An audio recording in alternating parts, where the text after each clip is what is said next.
Hey y'all, good morning. Gonna do a pretty quick one today. We were at the flower beds until pretty late last night getting work done. We had our compost delivered yesterday. We got about 10 yards. And so was able to get most of what we need on the beds for the flowers on. I got my seedlings planted out that I've been waiting. I have more like my hollyhocks and some of the other ones that need to be transplanted, but they're just not quite ready yet. Our flower beds look like now. We're going to have to come in here and do some weed whacking for the wheat and rye and get that down. But wanted to show y'all what I planted out. And my other thing that I probably will be doing the next couple mornings very early is getting rocks from our property to just line these beds. I kind of started down there, but I need to finish. I decided not to kind of do the keyhole shape just because with the netting, it ended up being really awkward to try to put it up. So I decided to just do straight beds. This walkway is probably much much wider than what I really need.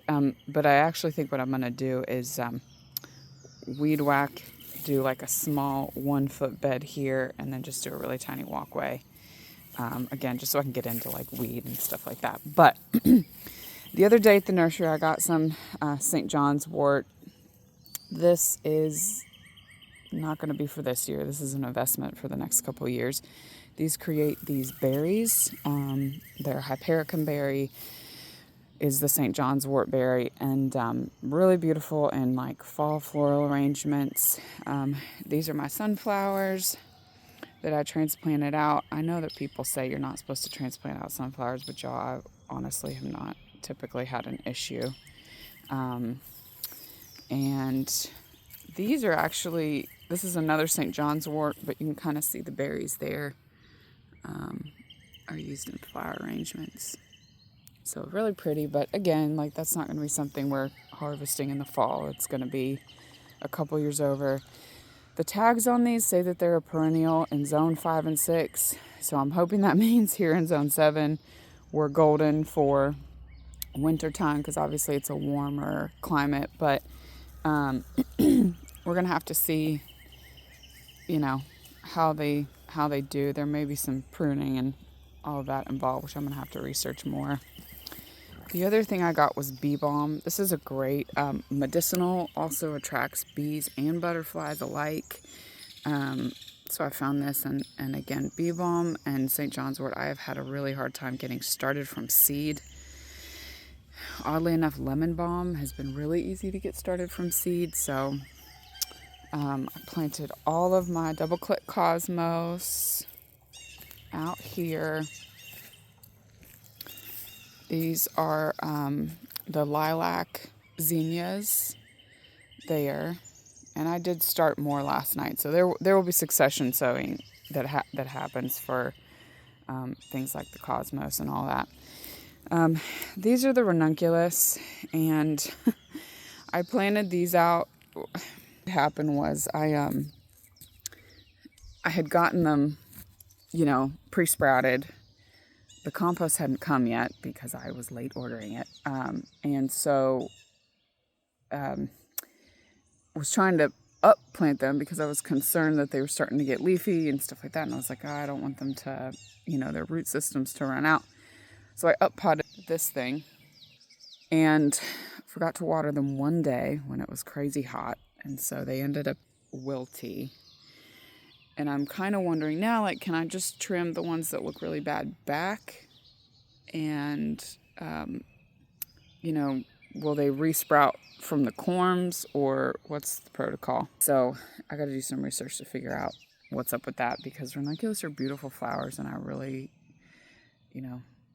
those corms were an investment. They were not cheap. So I really don't want to miss out on getting flowers from them just because I was uneducated. or rather didn't take the time to educate myself. So, and then I also planted out my Benaries giant zinnias here and here. So the seedlings that I planted are, for the most part, doing pretty good. Down at this end of the bed, we don't really have a lot of action happening. But these are all the poppies. I'm not sure what those are. Those may be the snapdragons. Look. No, those might be the different kind of poppy. But I mean, they definitely look different. Like, these are the seedlings for the poppies that I planted, and then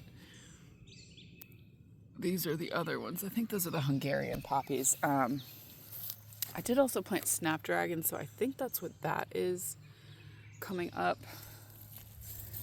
And then more over here. And I'm not surprised the seeds are all clustered, y'all. Like, I surface sowed the seeds because, like, I didn't want the seeds all get washed away. I didn't, I kind of like tried to dampen down the soil like before I put the seeds, but I knew it dried out, and then I came back to water, and the seeds for poppies, for snapdragons, they're so tiny. I mean, they're like like a poppy seed on a bagel. They're really freaking small. And so they just got washed everywhere. What I'm kind of hoping, poppies don't like being transplanted. But what I'm kind of hoping, sorry, I thought that was a tick. What I'm kind of hoping happens is that I can thin them out and move the thinned out amount. So we'll see. I don't know. Again, this is my learning year, and we're good with that. But it's coming along. It's progress over perfection. It's kind of what I keep telling myself. So yeah, this is where we're at, guys. There's gonna be more happening here. I wouldn't mind setting up some like seating or something down there, just to like have a place to sit and come with people and just enjoy this space, because I know it's going to be a lot of work, and it's good to just take time to enjoy where you're at, But yeah, the other thing I will mention that we did is we had all this cardboard, and so I put that down on the beds, wetted it down. Now, again, we're in a space where I don't have access to water, so everything was done manually. And a lot of the time yesterday, like, I would wet down the cardboard, then be going over there to grab dumps of compost and soil to come put. And then by the time I would do that, the cardboard would be dry. So I'm hoping, like, I watered pretty well last night. We just hauled it up in buckets.